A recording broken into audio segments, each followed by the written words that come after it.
Good evening, brothers and sisters. What is going on, everyone?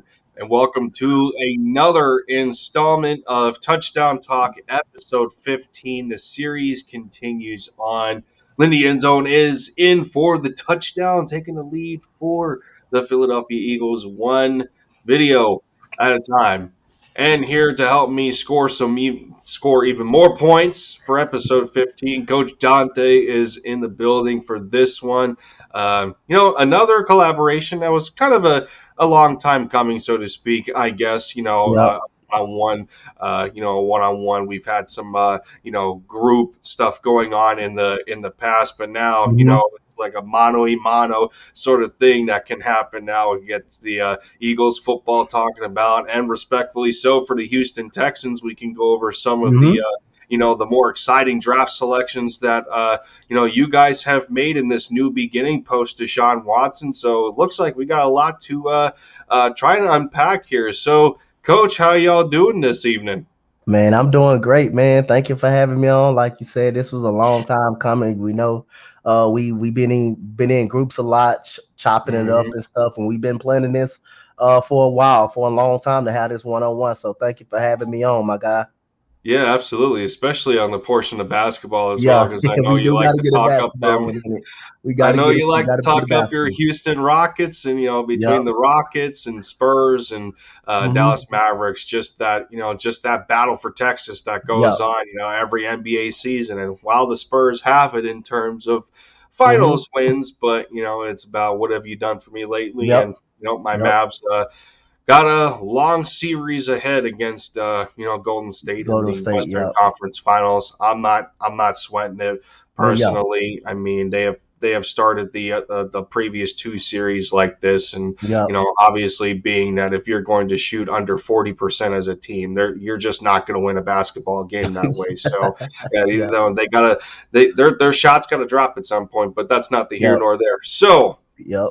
let us let's get some of the biggest things going on out of the way here in terms hmm of what the Eagles have had happen to them as of recently in terms of continuing to bolster this team as a whole, and the bigger focus this time was on the defensive side of the football. And Yep. um, as we have known, around May 9th or so, it was James Bradbury ended up getting released from the New York Football Giants, as they were having quite a difficult time in finding a hmm suitable trade partner. Being that I think going into this year, the Giants were going to have to pay him about $12 million, but as we have known for Howie Roseman over the years, he is not afraid to take that Yep. risk and take that gamble of when guys enter free agency. And throughout that, it was said at a point in time that James had at least up to 11 teams interested in him, and it got narrowed down to three, where he made his final selection, the Eagles. And all of Eagles fandom blew up across Twitter and the YouTube space. Content creators and fans alike just so excited about this signing and what it means to improve the secondary as a whole. That Darius Slay now has a suitable number two on the outside to really complement not just him, but Avonte Maddox in the slot. So as soon as you've seen the signing and going over, the skill set of James Bradbury and what he still has left in the tank, let us remember that he is only going to be 29 years old at the start of the season. So it's not like he's an aging veteran here. He still has plenty of energy left, while we're looking at Slay, who's 31 years old. But when you initially seen the signing, and how this just who boosted the Eagles defense, what did you get from Bradbury as a corner, and what he's going to ultimately offer for Jonathan Gannon going forward in this season? I liked the move. I thought it was a very good move by the Philadelphia Eagles signing Kurt James Bradbury. Most of his struggles last year, when I looked at Giants games, they played a lot of zone coverage, and I think he Mm-hmm. struggles playing zone coverage. I think he's more man-to-man coverage. You getting a man-to-man type of cornerback that's really solid. His tackles kind of went up, so he's very good. He's a very solid tackler as well. He contributes on sacks and everything. But I think this is a really good piece for the Philadelphia Eagles, man. So again, remember you go back to his years in Carolina, when he blossomed in Carolina. So again, he was a solid one-on-one coverage guy, man. I think he really is. Like last year, most of those struggles because, like I said again, when you got a quarterback like Lone Neck Mike Glennon and Jacob Fromm, I mean, your offense is not really moving the ball that much. Then the defense gets on the field, they get tired out so fast, and that allows the defense to bend and break. So again, most of those games where the Giants offense not being able to move the ball and that defense have to come on the field and study, try to compete and bail them out. I thought the Giants defense was actually solid, wasn't pretty decent last year. I just thought the offense wasn't really even great, was on some subpar. So I believe, like I said again, this was a great move by the Philadelphia Eagles, man. And I'll say you getting another one-on-one coverage corner like a Darius Slay, who's 31, like you said, and he's only 29. He's just pretty much in his prime, so he's still got a lot of miles and a lot of energy left on that body. Yeah, and I don't feel personally that this is the same kind of veteran principle that the Eagles went through a few years ago, especially coming out of the Super Bowl run, where they were having a hard time on letting go of some of these serviceable veteran players just because they didn't have a youthful foundation that can come up from behind them. And now going into this season and even last year, it's not necessarily the case anymore because you got plenty of bodies behind behind these skill positions, and the depth just keeps it just seems to keep climbing and climbing. And you seen Yep, what they did offensively with AJ Brown, and and now you look to the defensive side of the ball, and then you finally complement Darius Slade with James Bradbury, so yep, that takes less stress off of the yep, defensive line. It takes less stress off of the linebackers to the fact that, well, we got to make sure that we get home that we make sure we get home to the quarterback as fast as we can because our corners can't hold their receivers yep, for that long a time. And that was yep, a big issue yep, in us having Steven Nelson, where he was protected a lot, especially by the yep, safeties. And yep, now you're in a situation where, okay, well, if I know that Slay is going to cover the number one receiver most of the time, well, at the mm-hmm, same time, I understand that Bradbury can hold his own, and yep, there really isn't necessarily somebody that the opposing offense can really target. You know what yep. I mean? It's not going to be as easy to dissect the defense as it was before, and I think that's one of the key factors in bringing Bradbury in to Yeah. help out Gannon's secondary. And then, like when you're playing a zone defense, it keeps you from getting your weaknesses exposed. You think about Mhm. Josh Norman. What year was he one of the better corners in the league against the Carolina Panthers? Because they played a lot of zone defense in Carolina. So that's the only reason why Josh Norman was having better years in Carolina. And Carolina also got rid of him because that one year they didn't think he was that good because of the zone cornerback scheme. And when he Mhm. went to Washington next year, they put him in a position, man-to-man cornerback. He could not get it done in Washington. So that zone defense kind of protected some of his weaknesses, and which is man coverage was Josh Norman weakness a lot. And Carolina protected that. But when you look at James Bradbury, his Pro Bowl year was against the Giants. What he did, play man-to-man coverage, and the Eagles got a man-to-man coverage guy that can keep up with guys. That way, when a pass rush is non-existent, you got a guy that can hold down his end. You got two Mhm. guys that can hold down their end of a bargain right there, and it also gives some of these young guys, like, you don't have to rush some of these young guys like a Goodrich or a McPherson. You don't have to rush them. You give them a chance to let them learn in front of two guys that have been there, two Pro Bowl type of guys. So again, when you're playing, most people don't realize when you're playing zone coverage, you're getting some of your weaknesses protected a lot. That means the safeties are playing over the top a lot. And, he was getting confused a lot in New York with those zone coverages. He gave up some pretty good touchdowns because they were in most of those touchdowns were in zone coverage, and a lot of cornerbacks and DBs get a little bit confused of knowing where their zones at, knowing where their assignments at. But man to man coverage, you know who you're sticking. You're sticking to that guy right there that you're guarding. And I think it helps the Eagles out a lot. Yeah, absolutely. And let's put misconceptions aside here and really Mm-hmm.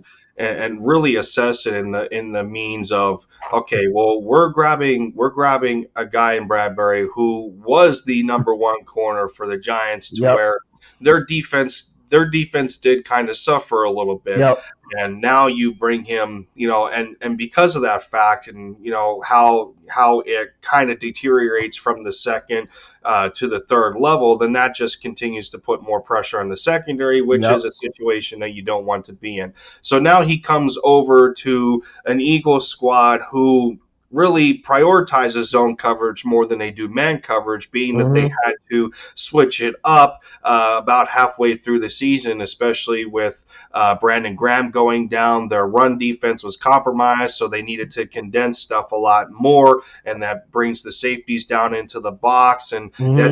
that just gives it an easier time for the quarterback to kind of clue them and move them with their Yep. eyes to really dissect the defense, especially the secondary, and find the open man a lot Yep. easier, being that he's not going to be in double coverage as much. Yep. So that's where a guy like Bradbury is going to be a lot more efficient, because he's not going to be subjected to some of those negatives that come in an opposing offense, who in most of those cases, when we're facing Kansas City or the Chargers or Mm-hmm. Tampa Bay, and even the Las Vegas Raiders, the Yep. defense got torn apart, now minus the offense's insufficiencies. But either way, now Bradbury is in a better situation because Mm-hmm. he has more support around him in the secondary.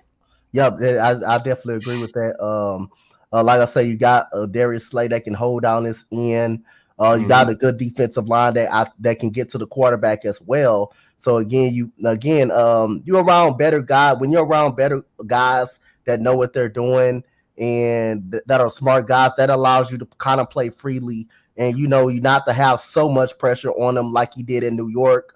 So again, that allows you to play zone coverage a little bit better when you have guys out there that know what they're doing, instead of not focusing on being that number one guy when you're always being the number one guy and not having too much good of a team, not having too much good of a defense and players around them, that players are not too much having great players around them, then that's fully a lot of stress on him. But now again, he got a Hmm. Darius Slay, he got a good defensive line, so it's gonna be easier to him to know where his zone's at and stuff like that. So again, I definitely agree with you, but also he also would be have a better time also playing man coverage again. He played it Yeah. already. He's been great at it with New York. He's been great at it with Carolina. So zone coverage again.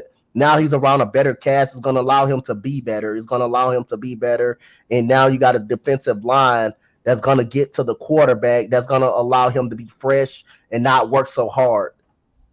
Absolutely. And, you look at it in the fact that, we don't exactly know to this point what the percentage is going to be in terms of the type of front that Gannon is going to run with this defense. When you look at Mm-hmm. 34, 43, 52, it's gonna go across the board. But what that also means is now defensively, Gannon has a lot more versatility than he Mm-hmm. did last year, when you bring in an Hassan Reddick and you take guys like Jordan Davis and N'Kobe Dean out of the draft. You upgrade the linebacker position with Yep. Kaiser White and free agency. So there's a lot of bodies, Mm-hmm. that can do multiple things. That just opens up the playbook, and then you're not looking as predictable on the field as you were last year, to seeing high completion percentages by quarterbacks, because you're just giving them everything in front of them. And then, Yep. when they continue to march down the field and get you trapped in the red zone, it's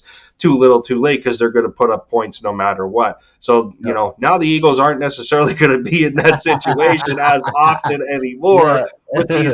with these kinds of upgrades at the important skill positions. Yeah. Um, But let's look at it from a contractual standpoint a Okay. little bit here. He comes in on a 1 year up to $10 million. Now, to me personally, it sounds like quite a lot for his services, but Mm-hmm. at the same time, I still look at it as a means of, well, okay, the cost has to justify the means. And what I mean by Mm-hmm. that is, well, when he first got onto the market, he was the best corner Yeah, available as he's the soon as he best hit corner the out there market. So already. now, Yep. because of that being the premium as it is, you're going to have to cough up that kind of money.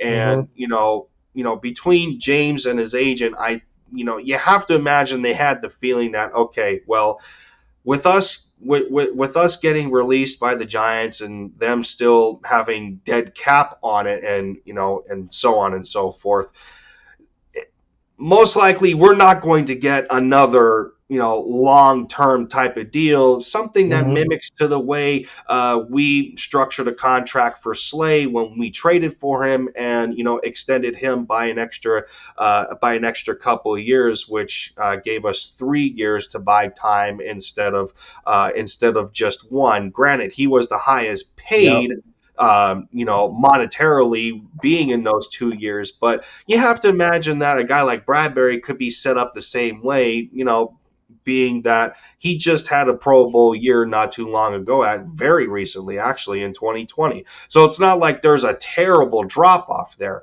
But when you break it down, 1 year up to $10 million, and being up to 10 million, he's looking at 7.5 with incentives that go to 2.5 million. Now, it's very intriguing what Mm-hmm. those incentives could possibly be, because I think he's guaranteed around 7.25 million. So I don't know. Maybe it's just me. It feels expensive, but again, I think the cost has to justify the means.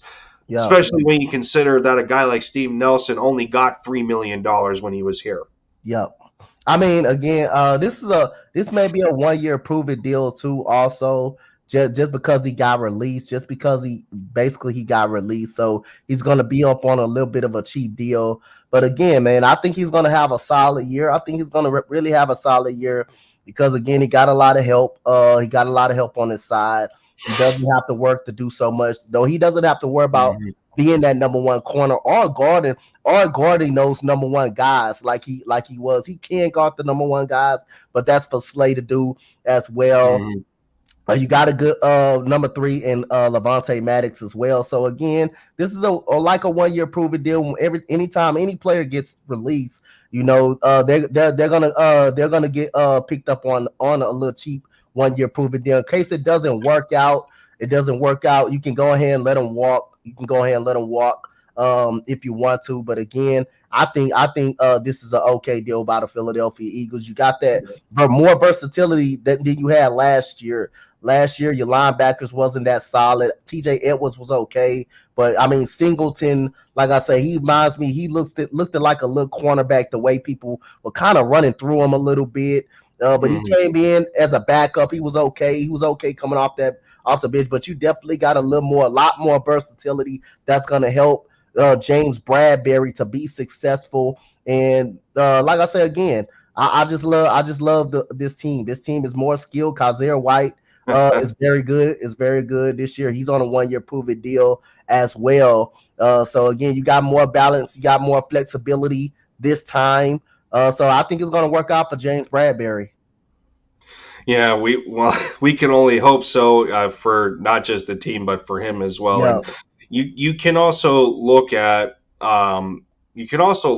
the incentives not just from a contractual perspective, but you can look at it from a performance Mm-hmm. perspective for him personally. Now he understands that right now he's in a situation to where, not just from the incentives built into his contract that he can make up to $10 million, But this is yet another opportunity for him that, if he likes the fit in Philly and he wants to stay here, well, he's going to have more of an initiative to give Yep. it his all so he Yep. can maybe earn another contract, whether it's through the Eagles or if it's another team that Yep. becomes just as competitive, or if not, give James a better offer. Now, I Mm-hmm. think I heard correctly in terms of competitive offers that at one point the Houston Texans, your Texans, were also interested in Bradbury, but it turned out that the reason that they did not move any further forward is because the asking price was just too steep. Yep. Now, Yep. coincidentally enough, they already have Steven Nelson over there. They, they grabbed wow. Derek I'm Stingley, the top corner in Yeah, the draft. I Yep. had I had to switch windows for a Yeah. second because I had a brain fart on his name. But Yeah. Stingley's over there. They're their biggest prolific selection out of the draft, and Steven Nelson goes over there for Mm-hmm. 2-year deal. So I mean, Bradbury would have been a nice fit for the Texans as well. But Yep. at the end of the day, this was this was just icing on the cake for Philly to really make a huge difference and improvement on this secondary. But Mm-hmm. yeah, I mean, when you talk about it from an incentive standpoint, that's what the Eagles are probably going to ultimately hope for, and vice versa with Bradbury's situation. Yeah, especially that this 1-year deal is pretty decent money, but he's going to want to play as best as he can to earn another long-term contract, because Yep. he's going to see the writing on the wall, and he's not going to potentially have another opportunity to make money on a big term deal. Yeah. Much like what's currently happening to Slay now, even though he's still playing at Pro Bowl caliber. Yep. Yeah, I got Slay. It's by my ECG channel yesterday. We broke Mm-hmm. down the top 5 corners, and I had Slay as one of those top 5 corners. Man, I just think he doesn't get a lot of respect. I think he doesn't get a lot of respect for how well he's defend and how well he can shut people down. I've been liking watching Darius Slay since Detroit. When Detroit wasn't even good, he was still able to hold his side of the bargain. But again, I just think this secondary is going to be solid. Now, one question mark we may have is a safety position.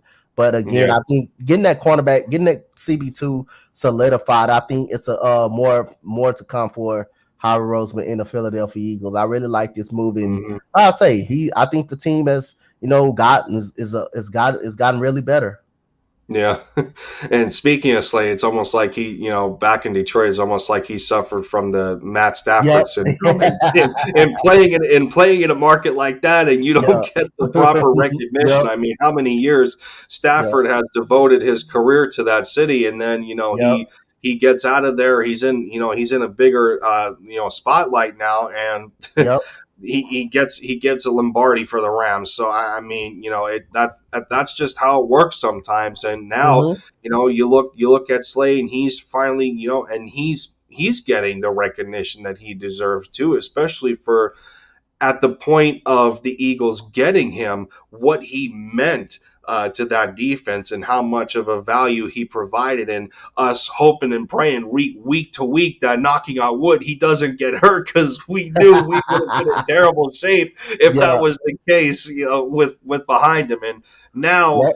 it's there's an extra appreciation to it, because you're giving him the proper help that he Yeah. deserves on the outside as a partner next to him. And that's not to say that Steven Nelson was bad. It's he had more weaknesses, Yep. and part of it being a problem that this Eagles defense had to do too much protection with him, just because he doesn't have the straight line speed to carry with receivers down the field. But he was physical in terms of a tackler, but that was just one of his biggest issues, that the Eagles were very conservative and not wanting them to get beat over the top. So that's why a lot of the protection went to Steve Nelson's side, because he couldn't really hold his own in that regard. But Yep. yeah, I mean, that's just the way it goes sometimes. So Speaking of the safety position, as you brought it up, Mm-hmm. that it feels that it's still a concern to this point, Yep. as we got four people still in the chat here. Appreciate y'all stopping by and listening to us Yep. talking about the birds as we always love to do. And yeah, make Yep. sure as much attention as my channel is getting right now, give Coach Dante the same. Every one of us Yep. gives X amount of time out of our lives to do something that we love to do, and Yep.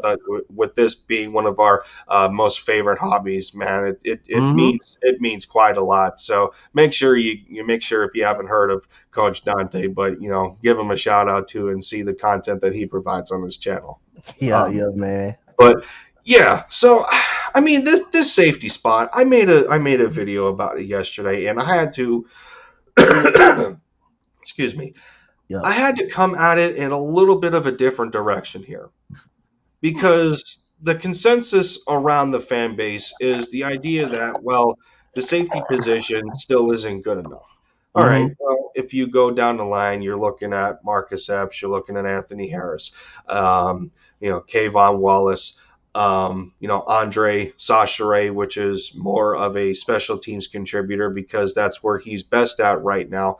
And they have somebody else that I can't name off the top of my head, but he's further down the depth chart. Okay, well, I guess in a sense to me, I don't know. I'm not. I Yep. should be a little more worried, but I'm not at the same time.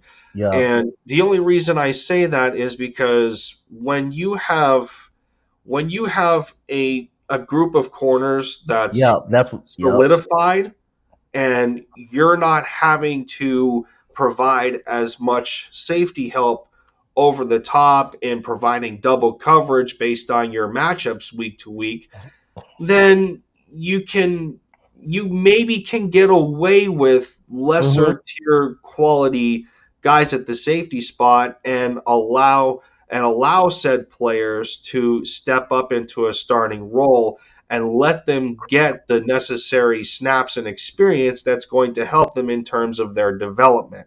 And that's where I'm kind of going with the guy like Marcus Epps, who um, yeah, the Vikings gave up on him. He was a sixth rounder. He ended up getting waived. The Eagles claimed him off of that waiver wire. He was one of Jim Schwartz's favorites. Used to call him Epsy. He had a nickname, much like some other guys on the roster did that we're not going to mention because they just weren't good. Nate Gary, excuse me. Oh, I had a cough again. But you get where I'm going with it. Yep. But at the same time, this guy's entering he's entering his third year.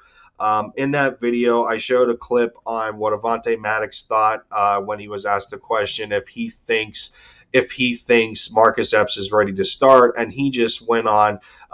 Now, of course, a lot of it's that typical positivity kind of stuff that the Yeah. players are trying to talk up each other.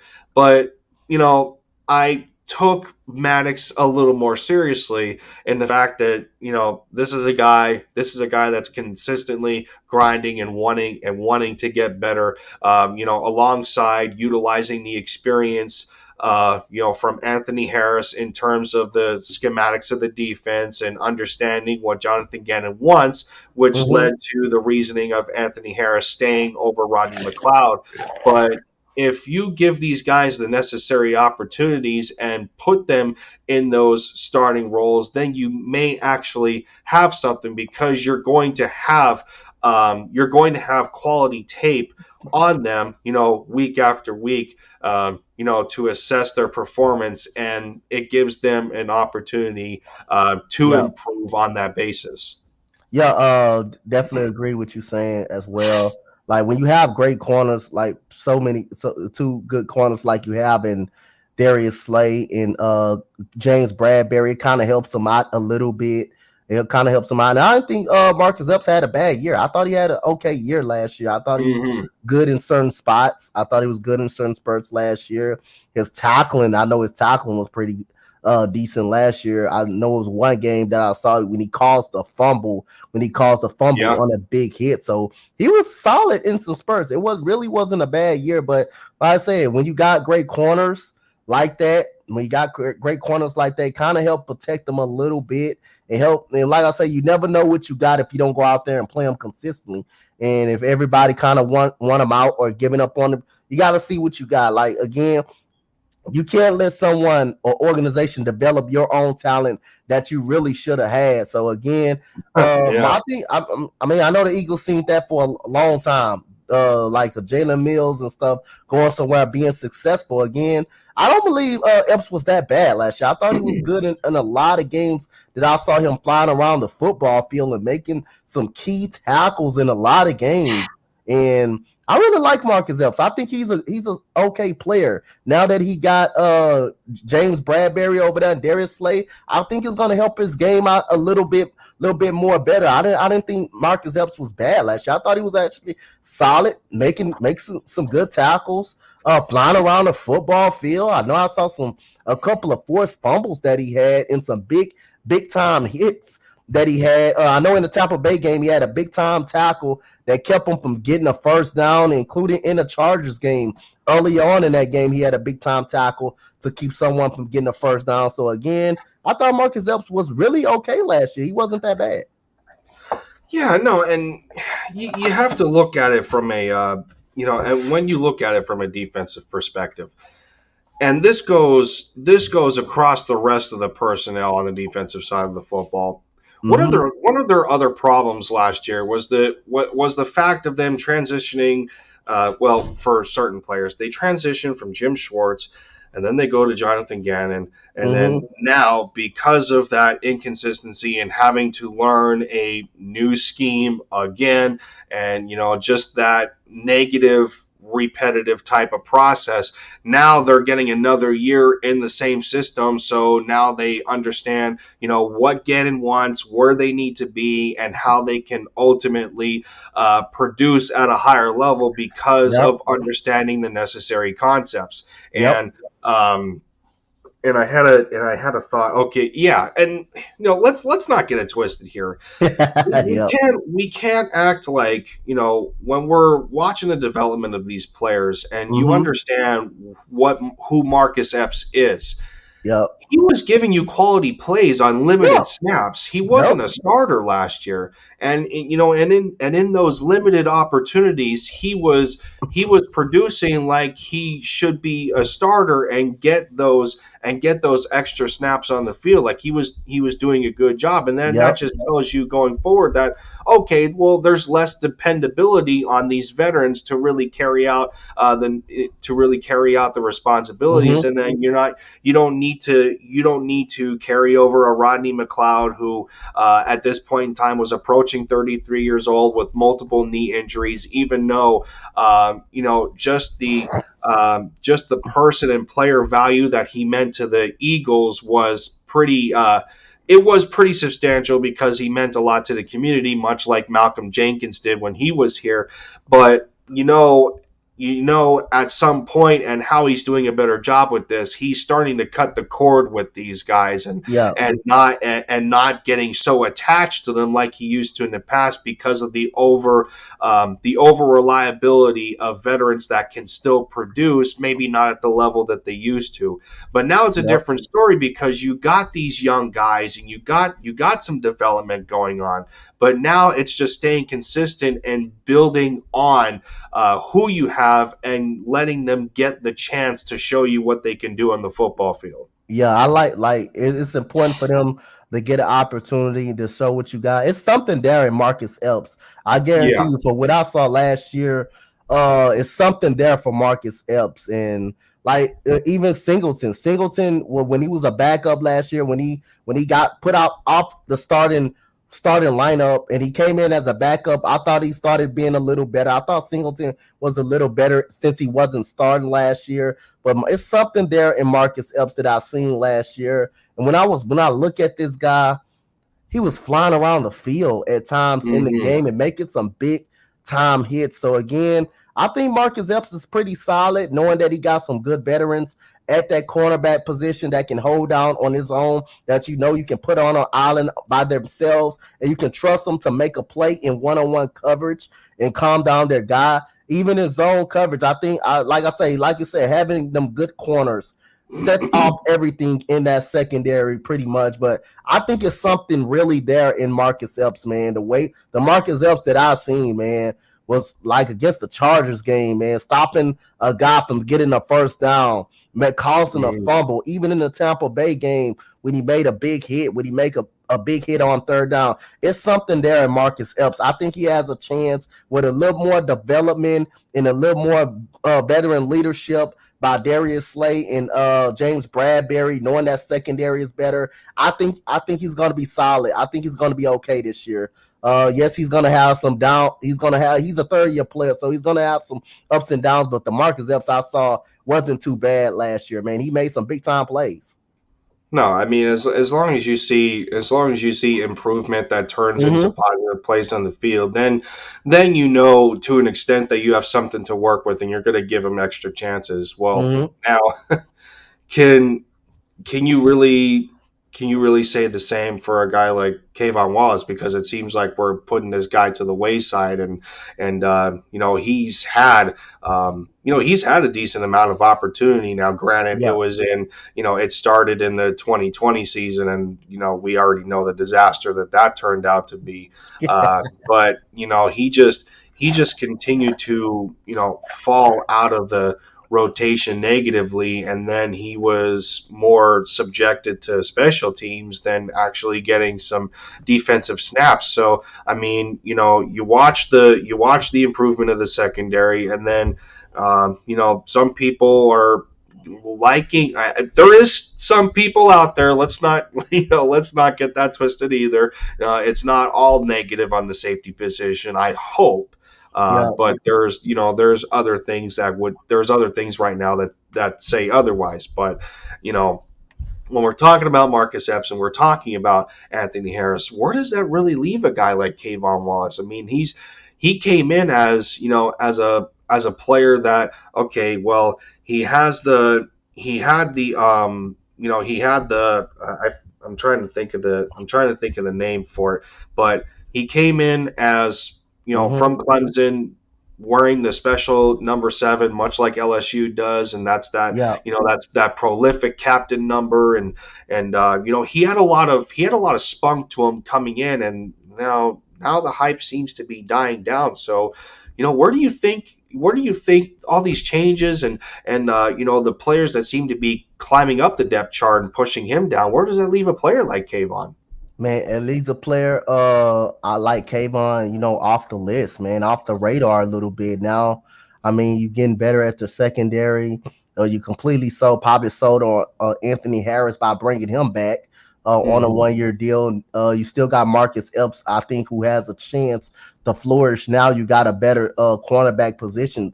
You got better at the cornerback situation. So, like I say, I think it leaves them off the depth chart a little bit and getting some of those snaps. But again, like we said, man, you never know what a player got if he doesn't get the reps and the quality time to be put in. So again, I Yeah. think this kind of leaves them. I'm the odd man pretty much out.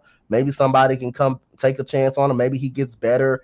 That's how if you're not making it somewhere in the secondary, what's the easiest way to make the team? Special teams. The easiest way Mm-hmm. probably to make it on the special teams. If you're not making it anywhere towards on the offensive side at a skill position on the defensive side, you will try to do anything to stay on the team as a special teamer. And that's what he basically has been. But I think he's like you said, he's probably the odd man out. He did get a lot of he did get has a share of opportunities. It just he hasn't blossomed in his system at this time, or maybe is Anthony Harris is better than him? Is Anthony Harris really showing that he's really better than him? That by bringing him back, not letting him walk, which some Eagle fans don't think he should have been back at all. And Marcus Epps, a lot of Eagles fans doesn't show love to Marcus Epps, and that they still don't like the safety position. But again, Mm-hmm. I rather develop our own talent than happen to pay a Jesse Bates, someone that's going to ask for big money that would not sign a franchise tag in Cincinnati. He's made it clear that he's not signing a franchise tag, that he wants his money. So that's another guy you got to basically pay. And if you trade for him, you got to pay him right off the rip.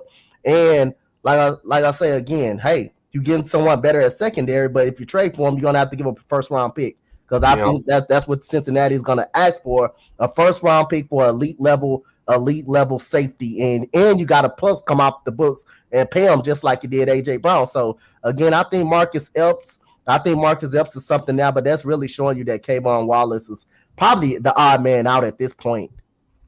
Yeah, and it's a shame because you have to ask yourself too. I mean, what are these guys? What are these guys showing you at practice and on the practice squad, or if they can even get up to second string reps or first string reps? And you have to ask yourself, like, where are they ending up at that point in practices, even if they can't even get on the field for regular season or hell, sometimes even preseason games, they're having a difficult time and showing their stuff and what they can do. But since you brought up Jesse Bates, and that was the other thing that I was thinking about here in terms of the safety position. Well, everything with us talking up the guy, with us trying to talk up, because they're just, I mean, really, it's the safety position right now is just not popular because people think it's not good enough. But that has a different definition across. It could have a different definition across the fan base when you consider how the secondary looks currently with the cornerbacks. But looking at it, in another breath, you understand that the Eagles attempted to bring in Marcus Williams, and they were willing to pay him $14 million a year. So now when you think of a guy like Jesse Bates and him not wanting to play on the franchise tag, which I think for him is $12.9 million or something like that, with him not wanting to play on that, and then you have to, not only give up the compensation for Cincinnati, but you would have to pay Jesse on top of that, and he's going to probably look for something around $15 million a year if you couldn't get Marcus Williams for $14.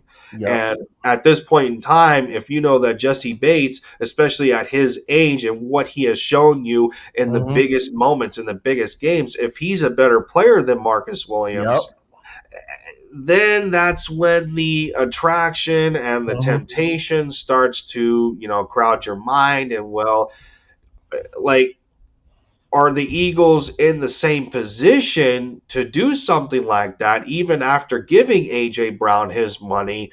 And, well, with the James Bradbury signing shoring up the cornerback spot, you would have to think in the back of your mind, well, okay, well then get rid of every single hole on your roster and, just do it and top off the safety position. And, well, then that just elevates the fact that, well, Jonathan Gannon absolutely has no excuses at all. Even if somebody wants to create an excuse at this point in time, well, I don't really think there is any, but it just makes it even worse in terms of pressure on a second-year coordinator in Jonathan Gannon that, he's not the favorite right now, but I don't know. I think that's just one of the more conflicting elements that remains because of the fact that the Eagles were willing to give Marcus Williams $14 million. So why not go after a guy like Jesse Bates? I mean, again, I think Howard Roseman, if he's gonna it's not out of the question that he may find a way to do something with that move, knowing that everybody's been talking about the safety position. And just like you just brought up a point that when I was thinking in my head, Jesse Bates is a better overall corner than Marcus Williams. So he's going to cost more than Marcus Williams. And you have to give up first round conversation for a player like that that just came off a Super Bowl. They didn't win the Super Bowl, but they went there. And he was one of the biggest keys of that defense, of that back end of that defense. So again, I think he's gonna cost more. I think he's gonna I think the conversation is gonna probably be a first round pick. Ain't no way you're trading for Jesse Bates, and you're giving up a second round pick for elite level safety. I think they're gonna the Bengals are gonna really ask for a first round pick. And but like I Yeah. say again, you're bringing it's really no excuses for Jonathan Gannon. Again, if this is happening, if Howard Roseman some way pull this off, it really no excuses. You got two good Hmm. cornerbacks, you got a safety, you got two smart linebackers that are very good. You got a good defensive line. So it's really no excuses why this defense should be at least in the top 5 or the top 10 in the regular season. There's really no excuse. Last year, Jonathan Gannon, he had some pretty good. He had some pretty iffy moments with positioning players and players Hmm. not doing their job. But it's no excuse for him to be a defensive coordinator and have all this defensive talent when you possibly got one of the top corners in the NFL, top Yeah. corners in the NFL. You got a 1A and a 1B corner, and you got one of the top safeties in the NFL, and you got a great defensive line. There's really no excuses if that happened Hmm. for him to fail like this. There's really no excuses. But you have to imagine at the same time on the Cincinnati Bengals understanding that maybe there is a bit of a desperation in the Eagles and Mm-hmm. trying to go after Jesse, because I mean, for all Cincinnati could ask for a higher price than Mm-hmm. what we're expecting, understanding that you know the if Jesse Bates is a Philadelphia Eagle, he's going to be a franchise esque Yep. safety. Like, he's Yep. going to be your franchise safety. So Cincinnati understands that. So you're going to get into a spot. Well, okay, we got you where we want you. If you Mm-hmm. want this guy, then you're gonna have to give us this, and this. Yep. And if we're in this thinking that it's just gonna be a first rounder, then we're probably sadly mistaken. So Yep. I guess that's where curiosity kills the cat, and temptation could actually make it worse for you and having to give up more assets than you necessarily wanted to from the get go. So be I think in a way that just because this goes against a just because something like this goes against a philosophy of not wanting to upgrade safety and then being complacent, Mm-hmm. um, doesn't mean that it's a bad thing. That Yep. the Eagles might be stuck with who Yep. they have, considering the circumstance, unless they find another option at safety that could Mm-hmm. help them in that regard. But understanding that Anthony Harris has plenty of experience schematically for Gannon's concepts and what he wants to do, and then you're bringing Marcus Epps into it and growing alongside him, and the same goes for the rest of the depth chart. Then they might stay with what they have, and Yep. realize that, okay, all three of our corner spots, including Avante Maddox, they're they're very good. Like, they're Yep. premier. We don't have to make any adjustments at those three Yep. spots, and the safeties might be better off because of that. So I Yep. mean, I think that's the only thing that they're probably thinking Yep. that goes against or contradicts them trying to get Marcus Williams in free agency. Yep. Again, you hit the nail right on the head, and maybe even smarter to stand pat. Now their job's going to be more easier at the same time. But then again, like I say, it's good when you have a player like that, an elite level talent, safety like that, or any type of elite player talent. When you're a team that knows that the player doesn't want Mm-hmm. to be there, that doesn't want to play up under a franchise tag, that team has the most leverage, or any team that's desperate trying to get that player because you know what type of talent this guy is, because you've been there and seen it, and he's well respected around the league. So again, I think the Eagles will be okay if they stand packed. See what you got, see what you're going to continue to grow with Marcus Epps and Anthony Harris, and it's going to make them a lot better now that you got that cornerback position taken care of. It's gonna be a lot better for them. It's gonna be make their jobs a lot more easier. At the end of the day, you want to see what you got on this team. You want to see what type players that Epps and Anthony Harris were turned in. Shit, even if Kayvon Wallace, if somebody get injured, throw Kayvon Wallace in there. Give him a chance, give him an opportunity, even though you're not sold on him. You got to see what you got. Or maybe Yeah. another team. He can convince another team to take a chance on him, chance on him. So, again, I wouldn't be upset if the Eagles stand pat. I really like what this Eagles team is doing. Getting that CB2 position is Mhm. important. It's really important because, again,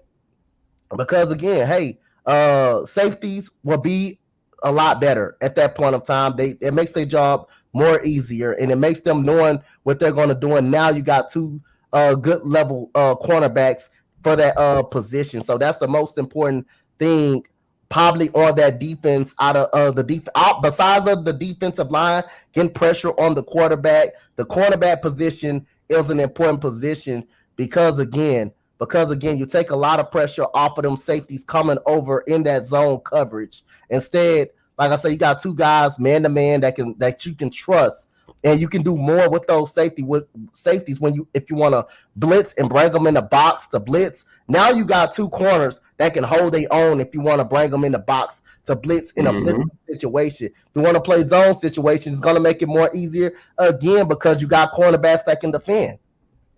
Yeah, I mean, the Eagles right now they have more good problems Yep. than they have bad problems if we're Yep. being frank on the situation.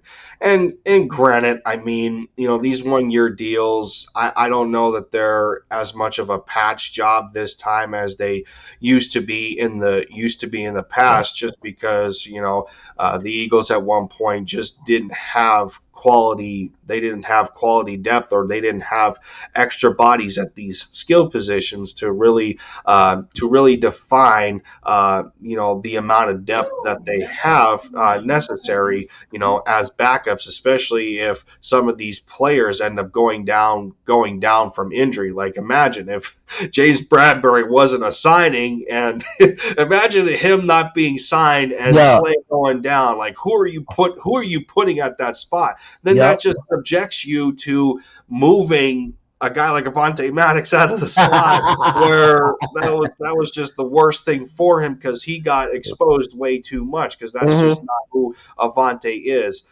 So I mean, yeah, I don't know if I'm one to really blow it out of proportion that, Yep. oh, safety is so terrible. There's just really they're just there's just no big names there. I think I Yep. think that's more of the way that you can look at it.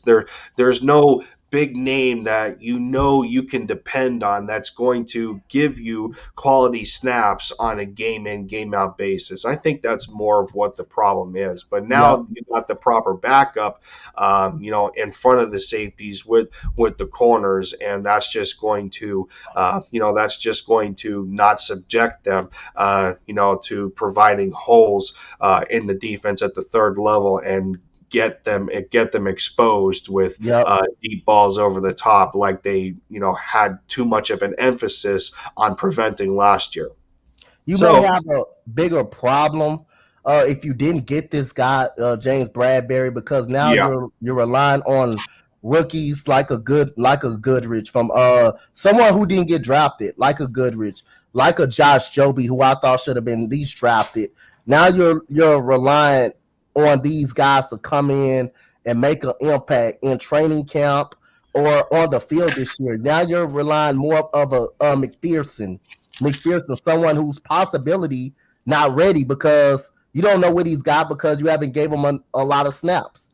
Now you're gonna switch Maddox to CB2, someone that's way better in the slot. So now it can be a lot of questions if you didn't get this guy. Now you have some concerns at CB2, and especially like you said, if Slay gets hurt, who you throwing? Who else you're throwing out there? You're throwing Josh Joby and a good room out there, mhm. someone that has no experience, and you're going up against these NFL type guys, NFL type, and these big time wide receivers. And again, that's why that CB2, like we been saying the whole show, is very important. In case Slay gets hurt, you still got another CB1 that played for the New York Giants, that was great, a Pro Bowl with the Giants, that was a Pro Bowler with the Panthers. Now you got someone out there that can go over to defend those number ones, but now it makes it more easier because guess what? Slay cannot lock down number one, and you got a typical number one corner shutting down a number two wide receiver on the other side, and now you got someone for the slot that's gonna definitely help out. So I can see the coverages being a little more pretty solid this year.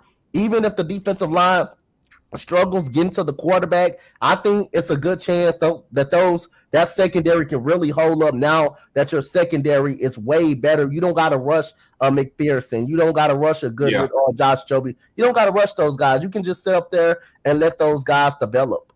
Mm-hmm. Now, with that said, before I forget, not, I didn't exactly forget, but, closing in on an hour here and trying to condense what we possibly can.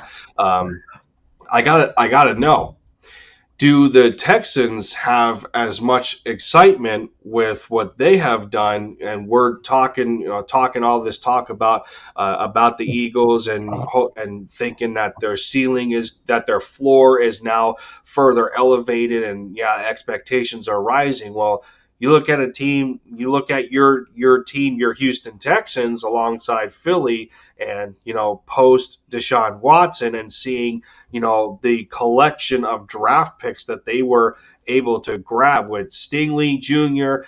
They bolster the offensive line with Kenyon Green, Jalen Petre, who was a favorite of mine for the Eagles. Grab a safety, didn't happen. But John Mechie out of Alabama, one guy that went under the radar a little bit. Everybody talking about Jameson Williams. You guys grab him. Christian Harris, another notable one. Another favorite from some guys, we know in the content creator community, Dameon Pierce, the running back out of Florida. So when you add all that up as a whole, and, for us talking as much excitement for the Eagles, I have to imagine you're getting the same feelings for the Houston Texans in this new era with Davis Mills as your quarterback. Hey, man, I'm very excited, man. Like I say, you tell me I'm coming into this draft. Like, as Eagle fans, we all talked about Jalen Petre, getting a Jalen Petre for that safety position. We all talking about getting a Christian Harris. We all talked about probably Jaquan Brisker, all of those linebackers, because all you heard was Lloyd and Dean throughout the whole draft. That's draft process. Yeah. But Christian Harris, Jaquan Brisker, even Brandon Smith out of Penn State don't get a lot of love. Some of those guys didn't get a lot of love, but I mean, you telling me I'm getting 5 guys that's going to start immediately on day one, 5 playmaker guys that's going to start immediately. All these guys that we name can really make plays and really help this football team. I'm more excited for this Texan team more than the playoff teams. The playoff teams with Deshaun Watson. I mean, Deshaun Watson was great on his own end. He's elite level talent at the quarterback position, and he definitely changed how this franchise is. Even though on his worst year, on Deshaun Watson's worst year, I mean, he was an MVP candidate. He could have been an MVP candidate if he dropped those numbers on any type of team.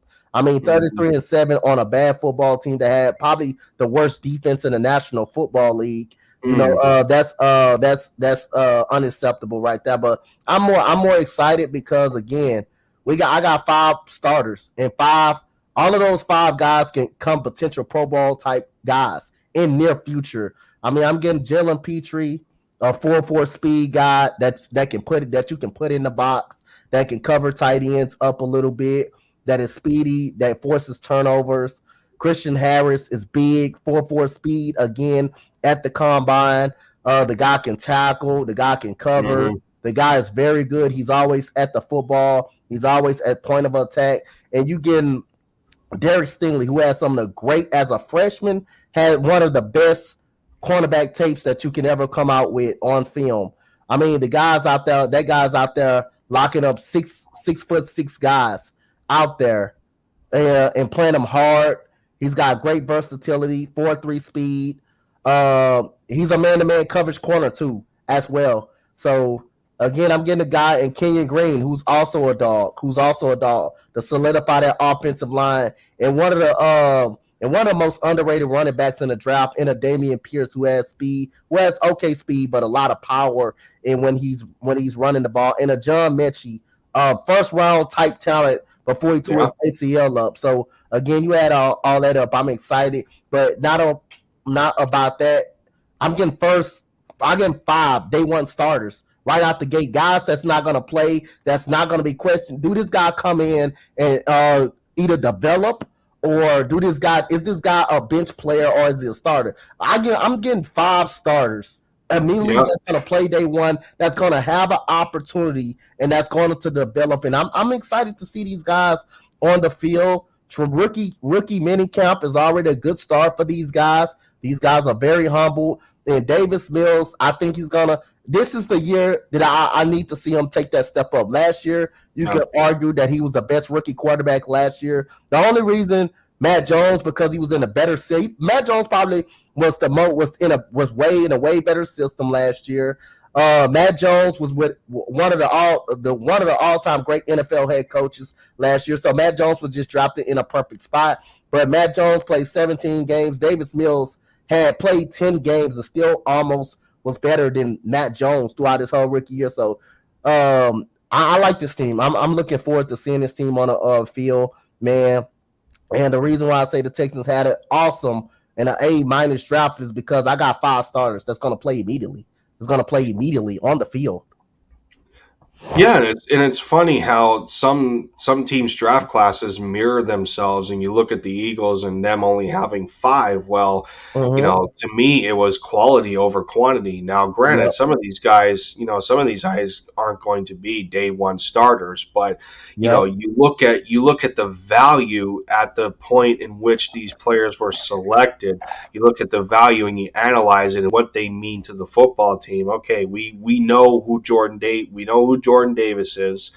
Yep. The Eagles had to move up to get him, so the Baltimore Ravens, who another big prioritizer of defense. We didn't want the Ravens to take him, and understanding that our run defense needed major help last year. That's where a guy like Jordan Davis is going to come in and work on it, and get some of his pass rush worked on. But that's where it starts, and then AJ Brown being a part of the trade.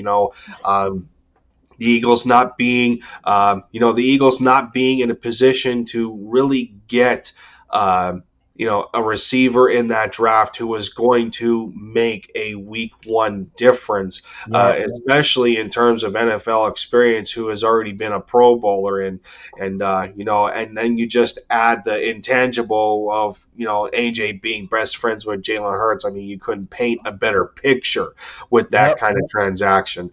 And Yep. then Cam Jurgens, it's going to take a little bit because, yeah, Jason Kelsey comes back and, he has the skill set to mimic a lot of what Jason has brought to the table for us at the center position. Now, nobody's ever going to replace Jason Kelsey. That's a sheer fact for the Yep. Eagles. I mean, the guy not only deserves to be a franchise Hall of Famer, but he should be an NFL Hall of Famer because Yep.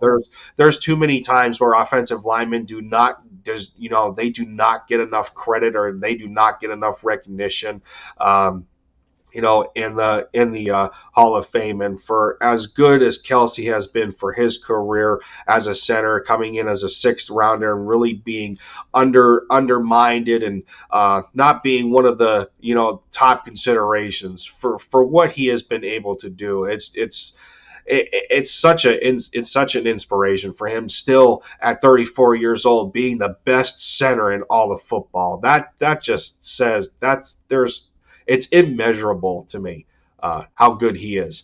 But him being the one to hand pick Cam Jurgens after 3 years of research and prospects coming out, there's there's a bit of a special vibe to Cam and wanting to get him prepared, and Jason Kelsey understanding that he doesn't want the Eagles to miss a beat after he hangs up the cleats. So yeah, I mean, can you still consider him a week one starter? Well, That's what we were thinking about with Landon Dickerson, minus the injury concern. So you can kind of put two and two together there on how coincidentally that came out that the Eagles in back-to-back drafts took an offensive lineman in the second round. Okay, you get to the third and you get a massive, if not the biggest steal in Nakobe Dean and him falling that far. And when do you have the opportunity? When do you have the opportunity, realistically, to get two players that complement each other so well off of the same team who were the college champions? I mean, you don't get those kind of opportunities every day. When you're talking about Jordan Davis and Kobe Dean. So that's another starter there. I mean, the Eagles and Texans are matching up pretty well right now when you consider their prospect selections. And then you get to Kyron Johnson. Yeah, okay. I mean, that was an okay pick. That was a depth pick there, and them moving on from a Jannard Avery. You're still figuring out who Teron Jackson is and Patrick Johnson, and the mix between linebackers and pass rushers. And Kyron is he's going to add to that group. He's going to add competition to that group and want to show what he can do. And then Grant Calcutta, another valuable selection who realistically could have been higher had it not been for the concussion history. I mean, he was another one of Jalen Hurts' favorite targets at Oklahoma back in 2019, and for one, as we know, he had to step away from the game a little bit because of the concussions, and he comes back and he was one of the top targets for SMU, and he just knows how to use his body to box out defenders. Very good at the point of the catch. Very good with his hands.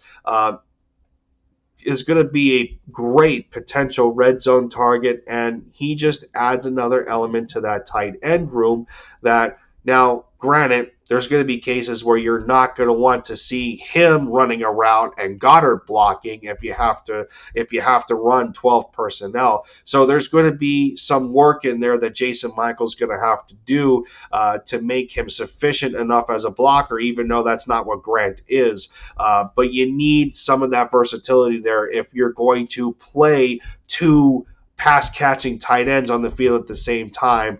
Not that it's going to happen more times than not, but still, you got to be ready for anything. But when you boil it down and how well and how both of these classes mirror each other for position of need, both the Texans and Eagles did a fantastic job moving forward in terms of their future. So, to close the stream out, here we go. Record predictions all over again, as we like to do every single year, and them at this point in time feeling as premature as they are. We've done plenty of talk about it already, and understanding that, based on last year's records, the Eagles have the third easiest schedule in the NFL. I think the Dallas Cowboys are actually second, so between two NFC East rivals, they both have easy schedules. So, you can say in a sense that it's going to look like it's going to come down to Dallas and Philly all over again now. Are people underrating a team like the Giants or Washington? I don't know. I mean, we all know good and well who Carson Wentz is. Nobody's really afraid of Washington because of that fact. The Giants just went through a complete change in coaching personnel. Big names over there, I think, is adding some intimidation factor because Wink Martindale is a great defensive coordinator.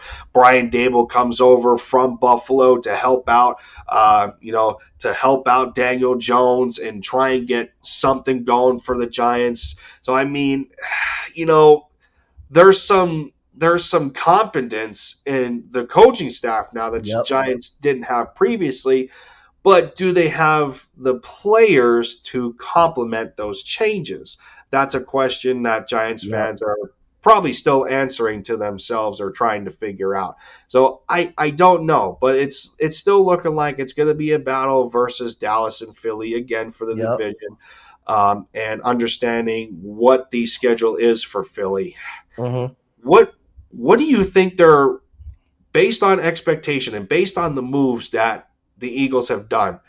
It feels like to me that they think they could do something special, Yep. especially with how they were able to address all the necessary skills positions. Yep. Um, you got coaches in their second year of experience.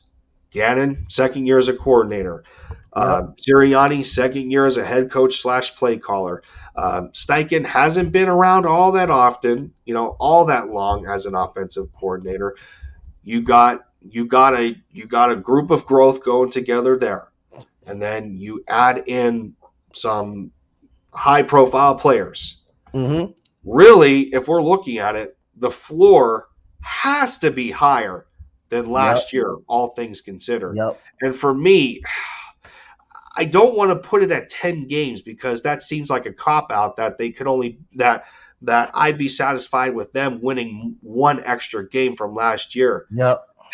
I have to say for this to be a success outside of being the division winner or a playoff appearance that warrants more than being in one game in the playoffs and actually making the divisional or the championship game, they have to at least win 11 games. I mean, that's where my expectations are, all things considered. What do you think, Coach? You know what?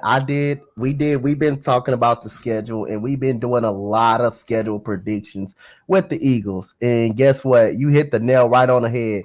My prediction for the Eagles is 11-6 Mm-hmm. this year. I don't think like I know a lot of Eagles fans have 13 wins, 14 wins. I know some Eagles fans that got that and thinking the Oh, Ross here we just go. because just because of the pieces looks Oh, very good on yeah. the offense and the defense is improved. Well, I always say we got to go on that field and show it. We got to go on that Yeah. field and actually show it.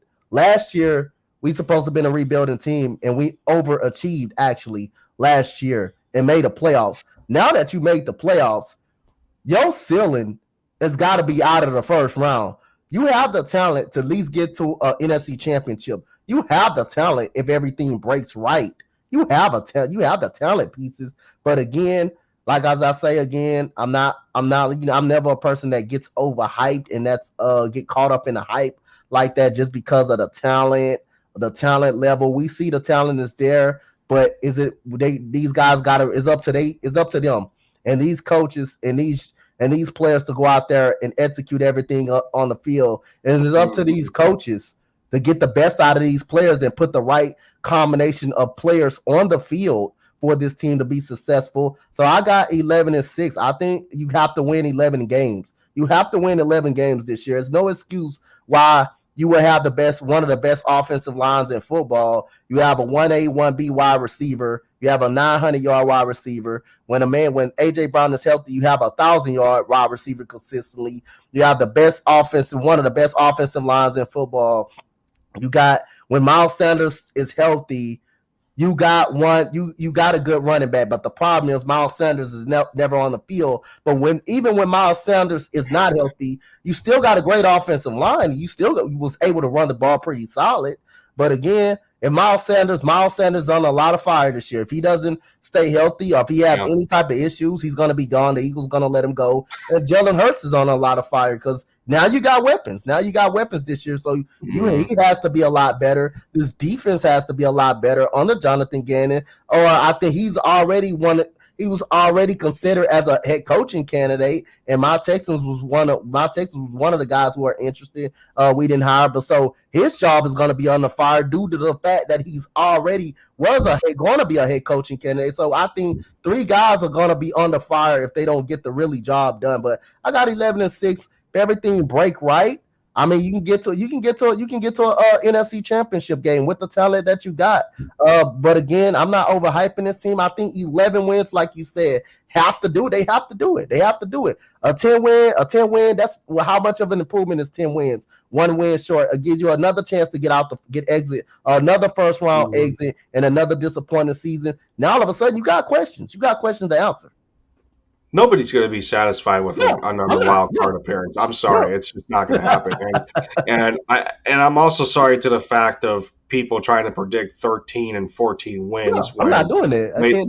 When they haven't seen the team play a single game yet. Now, granted, we're here predicting 11, but it's more fair of a analytical expectation because it's only +2 games, and you have to.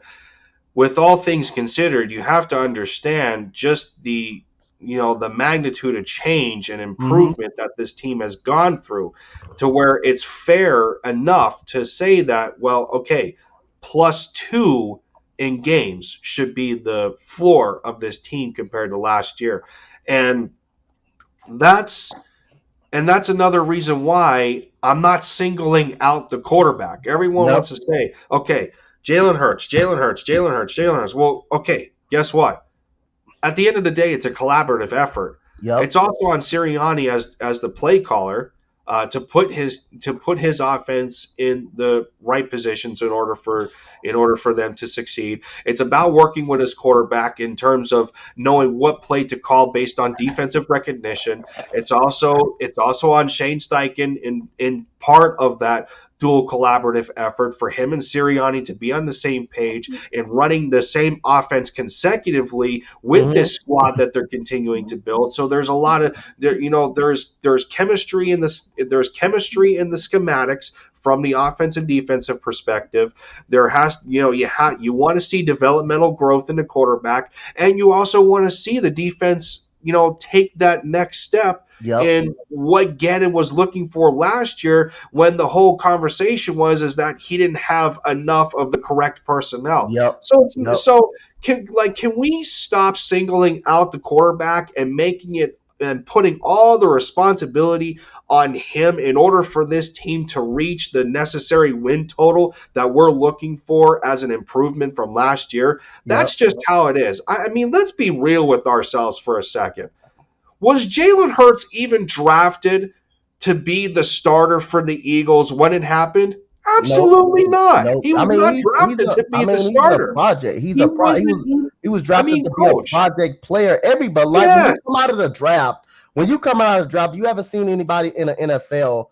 I'll call it project players. You're still a project because you don't know what this guy on the field. Now he's not drafted to come in and play immediately, so you don't know what this guy can do until he's out there on the field. Now, granted, a lot of those games wasn't on Jalen Hurts. Again, you go back to the first Cowboys game.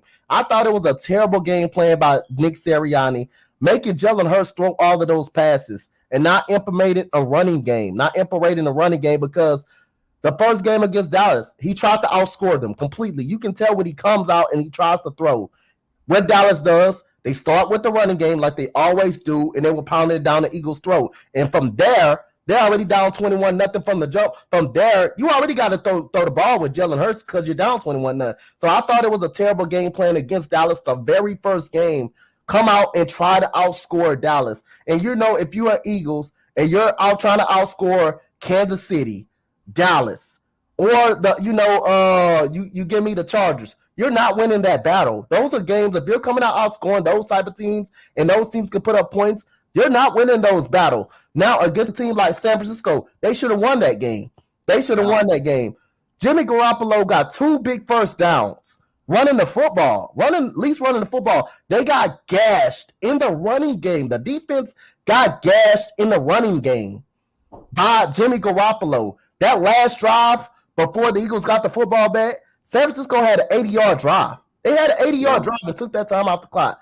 I knew the Eagles were losing this game against the Chargers because you know why? The first thing the Eagles punted.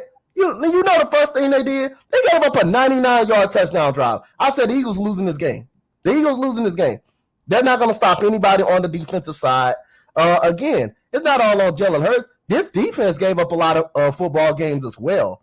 This defense gave up a lot of football games as well. So when you compliment and all of that stuff, and you know what people look at the 13-4 season this year when we haven't seen these guys play. If you're looking at schedule, you're looking at who we play. So therefore, you already underestimate teams that's gotten better in the offseason as well. You're looking at the Yeah, Lions. You're looking at the Texans. You're looking at the Giants. You're looking at the Commanders. You're looking at, oh, these are easy wins. You're looking at Green Bay without Aaron Rodgers and not noticing Aaron Rodgers can still get the job done without capable wide receivers.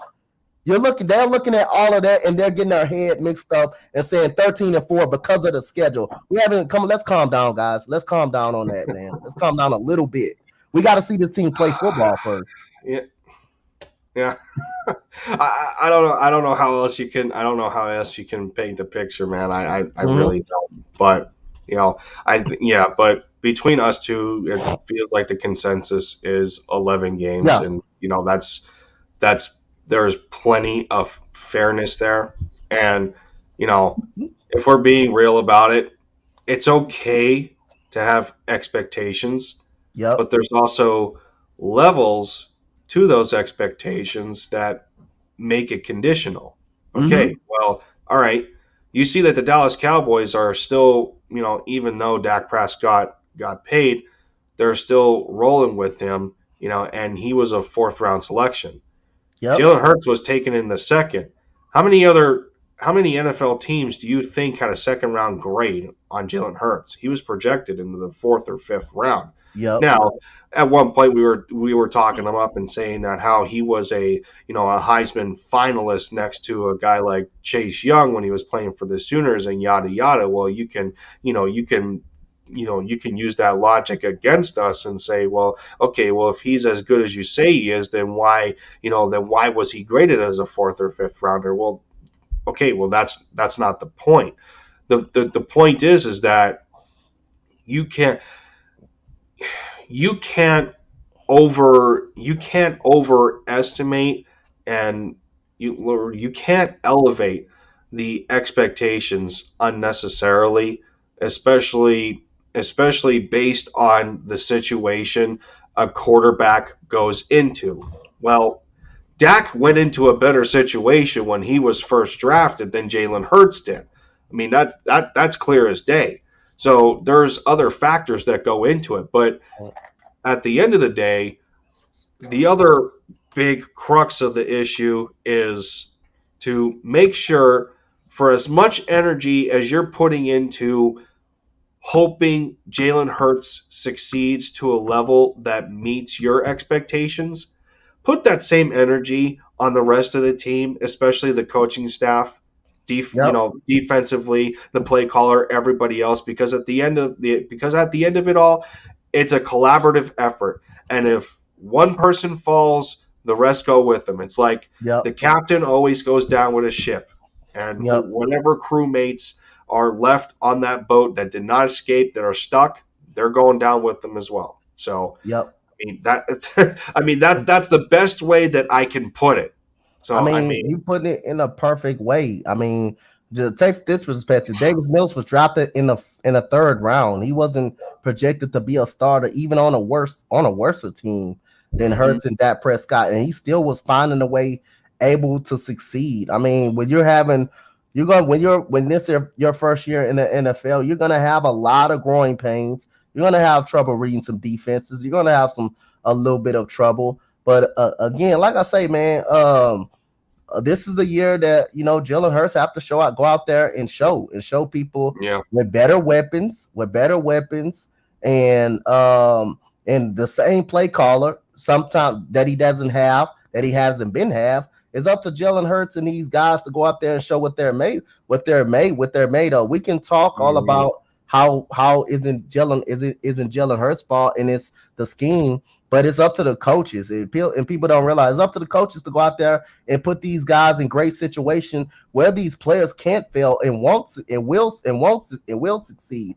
It's up to the coaching staff to go out there and do that. So again, we talking about a team that hasn't played an NFL down yet. I understand everybody's excited about getting an AJ Brown or getting a James Bradbury, but again, we got to see this team go out there and perform the way everybody expecting them to go out there and perform. Because again, 10 wins is not gonna get it done. That's only a one win in improvement and a one loss Mhm. improvement from last year, and it's a possibility another first round exit. When you're saying a team is rebuilding, that is unacceptable. That is not factual. You made it to the playoffs last year and really underachieved. Now, when you make it to the playoff, you got to get better. You got to go up. You got to get better. You got to go up there and get better. Your ceiling now is not just being in the playoffs and being in the first round. Your ceiling has got to be higher now. That now you know what this team can do. We're not too many great wide receivers on this team. We're not that good of a defense, and you improved on that. So now this team got to up and up a notch. Like I say, if everything break right, you have you have an NFC championship game. If everything can break right, you have the talent. You have the talent. But now it's Absolutely. up to those Yep. players to go up there and show it, and those coaches to put them in the right position where these players can succeed. So yeah, they have the NFC championship talent, but like you said, I got 11-6. I got 11-6 win. Got 11 Mhm. and 6 is my prediction record for the Philadelphia Eagles. Yeah, 11-6 to 12-5, I think, Yep. is the Yep. fairest that you can put based on everything that the Eagles have done to this point. And we say to this point because the offseason is not over with. Free Mm-hmm. agency is still going on. I mean, we've seen the Eagles at points bring in people as late as August, especially in the 2017 year, where they're making trades for a Ronald Darby and guys like that. So it's not over yet. OTAs, it's not over yet. Training camp, it's not over yet. There's plenty of competition that's going to happen, and they have to fill out their final 53 at the end of the day, and that's going to really determine on what the outcome of our record predictions is going to look like. But Yep. if I have to close it out like this, and if I have to close it out like this, it's kind of like, to me, what we don't want to see the Eagles do. It's kind of like when you're on an elevator, and instead of just going all the way to the top and hitting the top floor, you're going one floor at a time, and you're deliberately pressing the button for each floor at a time, waiting for that elevator to hit that floor, and then you're waiting for the elevator to hit the next floor. No, just skip that time frame and reach for the sky, go all the way to the top. Don't wait. Yep. Make the best of what you have right now and go for it all, instead of trying to take it one step at a time and be complacent. It's like, oh, Yep. we're okay with blah blah blah blah blah, and we'll have a better result next year. No, go Nope. all out while Yep. you've made all these moves. Just do it. Yep. And I think that's what most Eagles fans are looking for here. But Yep. you know, I tell you what, Coach. This has been quite the, uh, in terms of some damn good conversation. Yep. Going back and forth between the two of us. I think we provided a pretty good presentation here in getting it under just an hour and a half. That felt like, it felt like the soft spot to really put a bow on the stream, and how we were able to dissect topic after topic and go just enough into depth. I think we gave a lot of people stuff to go back over and think about, and be like, okay, yeah, we see a lot of the points that we have done. So, good job in collaborating with me, man. Yes, sir. I appreciate the conversations that we have kept up from an intelligence perspective, an intelligent level. And Yes, sir. like I have said at the halfway point of the show, for anybody that's still in here, once again, thank you for taking time out of your day to hearing two content creators on YouTube talk about their favorite football teams. And just as just as much as it is a hobby, just as much as it can be a hobby for somebody, it's also a career for somebody else. Yep. And we take precious time out of our days to do something that that we love to do, whether we're getting paid by it or not. I mean, that's Yep. just happiness has no value to it, and that's most important to me. And and what I put into these kinds of shows. So thank you again, Coach Yes, Donte, sir. for accepting the invitation and being a part of the Touchdown Talk series with me and concluding episode 15. And you can have the honors of closing the show out, and we will say our final goodbyes to the people. Hey man, I'd just like to thank you for having me on, man. It's been a long time coming, man. Definitely appreciate you. Glad we can kind of talk some sense into a lot of people and let them know, hey man, everything is not going to be perfect. It's going to be some rough times in the season. I guarantee you that. But as long as this team, as long as the coaching staff and everything break rights, man, I think this team is very good and more than good enough. But again, man, thank you for having me on, man. We gotta do it again, do it again during the season, especially talk some basketball. We definitely got to do it on some Mavericks and Yeah, Rockets I, sooner I or later. wish I still wish at times I was covering my Mavericks, especially with them being in the Western Conference Finals this year. And I, Mm-hmm. and I really, I really picked a bad time to drop them. But that unfortunately what led to my sudden retirement and just stressing myself out too much. But Mm-hmm. now that I found my niche again and really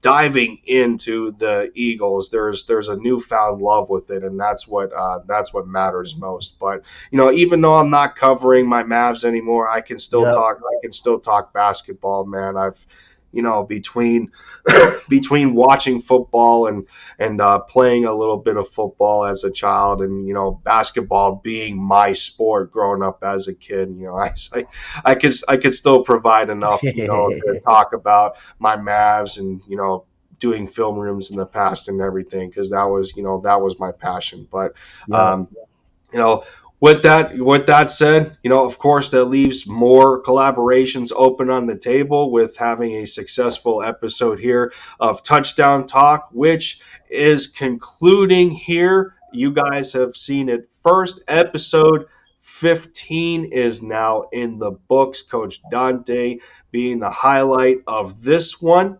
And well, who knows who's going to be on here next for episode 16? I personally don't know. I got to get some ideas brewing. But if you, a fellow content creator, have not been a part of the Touchdown Talk series, as I like to try and keep it as diverse as I possibly can with the guest appearances, as I have had a different guest for all 15 episodes. If you want to be a part of Touchdown Talk, let me know. You can catch me on Twitter, as well as you can catch Coach Donte on his YouTube channel or Twitter.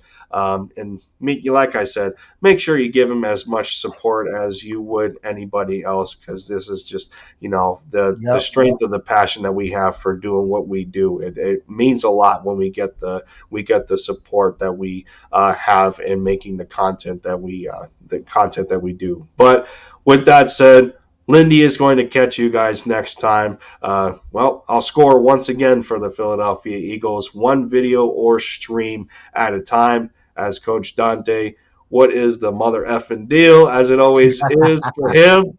You can catch him on his deals over on his channel, and Yep. make sure you hang out with him as well as me. But with that, Touchdown Talk. We'll see you guys next time. For me, Fly Eagles Fly, bleed green. Go Mavs, MFFLs. Let's give the Warriors. Let's give the Warriors a harder fight for Game 2. Take care of Take yourselves, care, everyone. everybody. Have a good night, and we will see you soon.